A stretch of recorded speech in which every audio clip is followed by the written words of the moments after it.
안녕하세요. 오늘은 JTBC가 이른바 국정농단의 스모킹건으로 보도했던 태블릿 PC를 최서원이 사용했다는 검찰의 증거가 무력화된 사연에 대해 탐구해 보겠습니다. 2016년 12월 11일 검찰은 최서원 태블릿 PC의 수사를 마무리하면서 국정농단 사태의 상징적 증거물인 태블릿 PC의 사용자가 최순실이 맞다라고 결론 내렸습니다.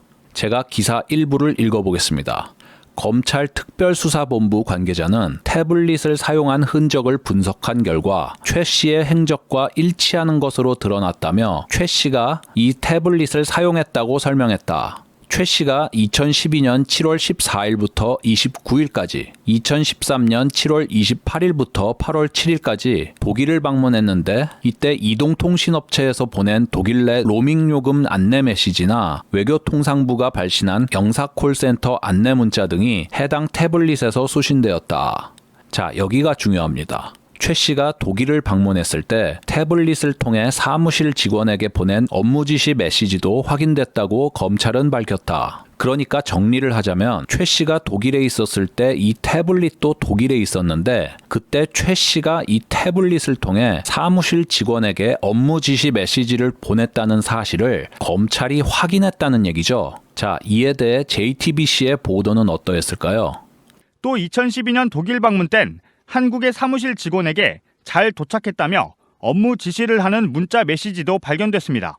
2012년 8월 제주도에 갔는데 조카 장시호 씨의 제주도 빌라 인근에서 태블릿 PC로 인터넷에 접속한 내역이 나온 겁니다. 검찰은 최 씨 것이 맞다는 객관적인 물증이 확보된 만큼 재판에서 태블릿 PC를 핵심 증거로 쓰는데 문제가 없다고 결론 내렸습니다. 방금 들으신 내용이 바로 태블릿 PC의 실사용자가 최서원이라는 증거 중에 가장 강력한 것이었습니다. 최서원 씨와 태블릿의 이동 경로가 독일 2회, 제주도 1회 이렇게 일치한다는 것은 물론 최서원 씨가 태블릿의 실사용자라는 강력한 증거인 것은 사실입니다. 그런데 이상한 것이 있습니다. 이 태블릿이 최서원 씨와 독일에 동행한 다른 사람이 사용한 것일 수도 있죠. 예를 들면 당시 최서원의 남편이었던 정윤혜 씨가 사용했을 수도 있고 최서원의 조카인 장시호가 사용했을 수도 있다는 얘기입니다. 따라서 최서원이 태블릿의 실사용자라는 것을 명확히 입증하려면 장시호나 정윤회, 김한수 등 의혹이 제기될 만한 다른 인물들의 출입국 기록도 같이 밝혔어야 했죠.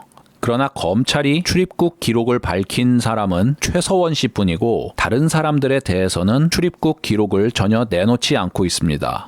변희재팀은 검찰의 이러한 태도가 대단히 수상하다는 점을 감지하고 최서원 씨와 태블릿의 동선 일치를 무너뜨릴 새로운 증거를 찾기 위해 국과수 포렌식 보고서를 반복해서 읽었습니다. 결국 지난 4월 19일 변희재 태블릿팀은 이를 무너뜨릴 증거를 찾아내는 데 성공했습니다.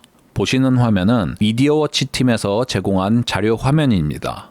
원래 검찰의 수사 결과에 의하면 2012년 7월 15일 독일에 있는 최서원 씨가 태블릿을 통해 사무실 직원에게 지시를 내리는 메시지라고 합니다. 읽어보겠습니다.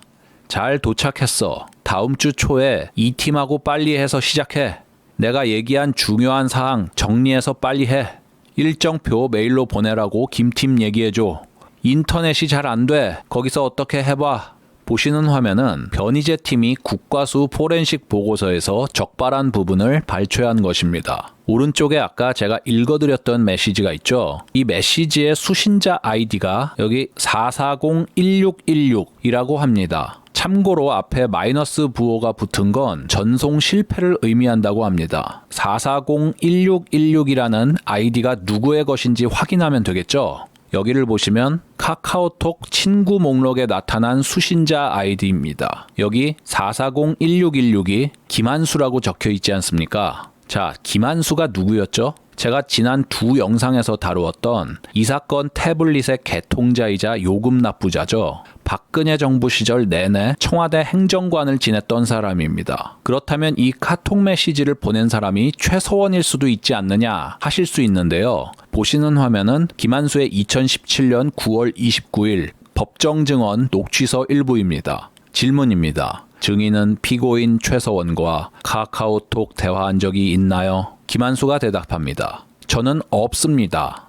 최서원 또한 김한수와 카톡 대화를 한 적이 없다고 증언한 바 있습니다. 그러므로 독일에서 김한수에게 메시지를 보낸 사람은 최서원이 아니라는 결론이 나오죠. 자, 이게 뭘 의미하죠? 검찰은 이 메시지의 수신자가 한국에 있는 사무실 직원이라고 했죠. 그러나 수신자는 김한수였습니다. 검찰은 이제까지 김한수의 증언만을 사실로 인정해왔습니다. 최서원 씨는 태블릿 PC를 사용한 적이 없다고 일관되게 진술해왔고, 고영태는 최서원이 태블릿 PC를 사용할 줄 모르는 걸로 안다고 국회 증언했습니다. 그럼에도 검찰은 김한수의 말만 맞다고 고집을 부렸죠. 이제 검찰은 최서원과 카톡한 적 없다는 김한수 증언에 대해 뭐라고 할까요? 변희재 팀은 이제 검찰을 완전히 딜레마에 빠뜨렸습니다. 만일 김한수의 증언이 맞다면 메시지를 보낸 사람이 최서원이라는 검찰의 수사 결론은 허위가 됩니다. 반면 이것이 김한수의 또 다른 위증이라면 이제까지 김한수 말만 맞다고 감싸고 돌았던 검찰의 입장이 대단히 난감해집니다.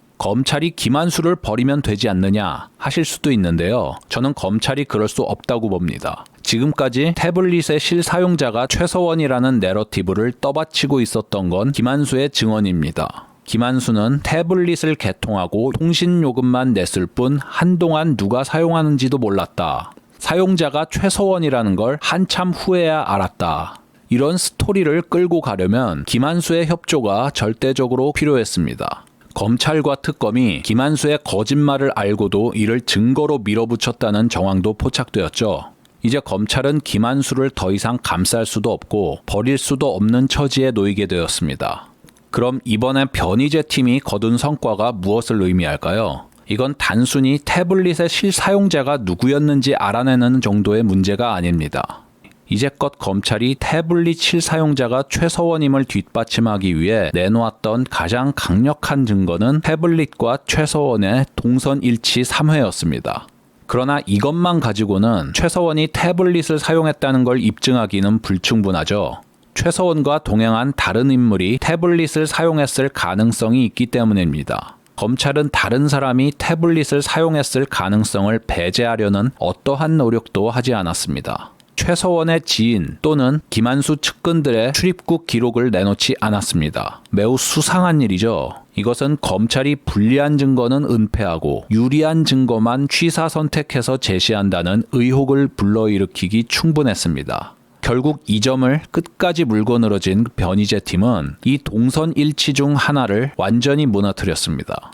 그럼 이런 반론이 나올 수 있겠죠. 3회의 동선 일치 중에 하나만 무너뜨렸으니 나머지 2회는 여전히 유효하지 않느냐? 아니죠. 하나가 무너졌으니 다른 2개의 신빙성도 위태로워진 겁니다. 동선이 일치했으나 다른 사람이 사용했음이 밝혀졌으니까 이제 검찰은 최서원 이외에 의심 가는 다른 인물들의 출입국 기록을 조사하지 않을 수 없게 된 겁니다. 게다가 검찰은 카톡 메시지의 수신자가 최서원의 한국 사무실 직원이라고 언론에 허위 발표했죠. 만일 수신자가 김한수라는 사실을 검찰이 알고도 이런 발표를 했다면 증거 조작이고 몰랐다면 직무유기죠. 어떤 경우든 검찰의 수사 결과를 통째로 믿을 수 없다는 결론이 나옵니다. 지난 영상에서 저는 검찰이 김한수와 입을 맞춰 증거를 조작하고 불리한 증거를 은폐했다는 정황이 변희재 팀에 의해 적발되었음을 설명드린 바 있습니다. 그리고 이번에 변희재 팀은 이제껏 검찰이 제시했던 가장 강력한 증거를 무너뜨림으로써 검찰을 딜레마에 빠뜨렸습니다. 이건 단순히 태블릿 사용자가 누구냐는 차원의 문제가 아니죠. 법질서를 수호해야 할 검찰이 증거 조작 또는 부실 수사를 통해 생사람을 잡고 국민들로부터 선출된 대통령을 부당하게 끌어낸 게 사실이라면 이게 보통 문제겠습니까? 정리하겠습니다. 얼마 전 어떤 분이 보시는 바와 같은 발언을 하였습니다. 태블릿 이슈 파헤치기를 계속하는 게 박통뿐 아니라 우파 전체에도 해로울 수 있다는 얘기죠. 그분 지금도 이렇게 생각할지 모르겠는데 이 정도까지 나왔으면 어느 쪽이 불리한지 감이 전혀 안 옵니까? 자, 어떤 분들은 이런 말도 합니다. 태블릿은 탄핵의 본질이 아니다. 태블릿 이슈는 박통과 무관하다. 이런 주장이 궤변임을 제가 깔끔하게 보여드리겠습니다. 보시는 화면은 2016년 11월 6일 미국 뉴욕타임즈의 만평입니다. 그러니까 이게 최서원이 박통을 마음대로 조종하고 있었다 라는 뜻이죠. JTBC가 보도한 이른바 최순실 태블릿 PC는 아직도 대한민국 국민들의 머릿속에 박근혜 대통령이 최서원 씨의 꼭두각시임을 나타내는 또는 최서원이 사사건건 국정 개입을 했다는 상징물로 각인이 되어 있습니다. 박통이 왜 탄핵되었죠? 뇌물죄, 직권남용, 강요죄 이런 게 명명백백하게 드러나서였습니까? 아니죠. 대다수 국민들이 저 뉴욕타임즈 만평처럼 생각해서잖아요. 그런데 태블릿 이슈가 탄핵의 본질이 아니다? 언어 도단이죠. 자, 태블릿 이슈가 박통과 무관합니까? 태블릿 이슈가 잘 해결되면 어떤 일이 벌어질까요? 일단 허위 조작 보도가 사실로 드러난 JTBC가 무사하겠습니까? 홍석현이가 멀쩡하겠습니까? JTBC는 문을 닫아야 하고 중앙일보도 존망이 위태하겠죠. 검찰은 어떻습니까? 증거 조작 정황, 위증 교사 정황, 그리고 이번에 부실 수사에서 생사람을 잡은 것까지 모두 사실로 드러나면 검찰은 국가반역 수준의 천인 공노할 죄를 저지른 셈이 되겠죠. 게다가 자신들의 죄를 감추기 위해 JTBC의 허위 보도를 파헤친 언론인을 2명이나 감옥에 보냈죠. 이런 죄상이 밝혀지는데 검찰이 무사하겠습니까? 자, 문재인 정권은 어떻습니까? 문재인 정권의 정통성은 촛불 민심과 박통의 탄핵에 있습니다. 촛불과 탄핵 모두 JTBC의 태블릿 보도가 결정타였죠. 태블릿 보도가 모두 허위로 드러나면 촛불 민심과 탄핵은 부당한 일이 되고 문재인 정권의 정통성은 무너질 수밖에 없죠.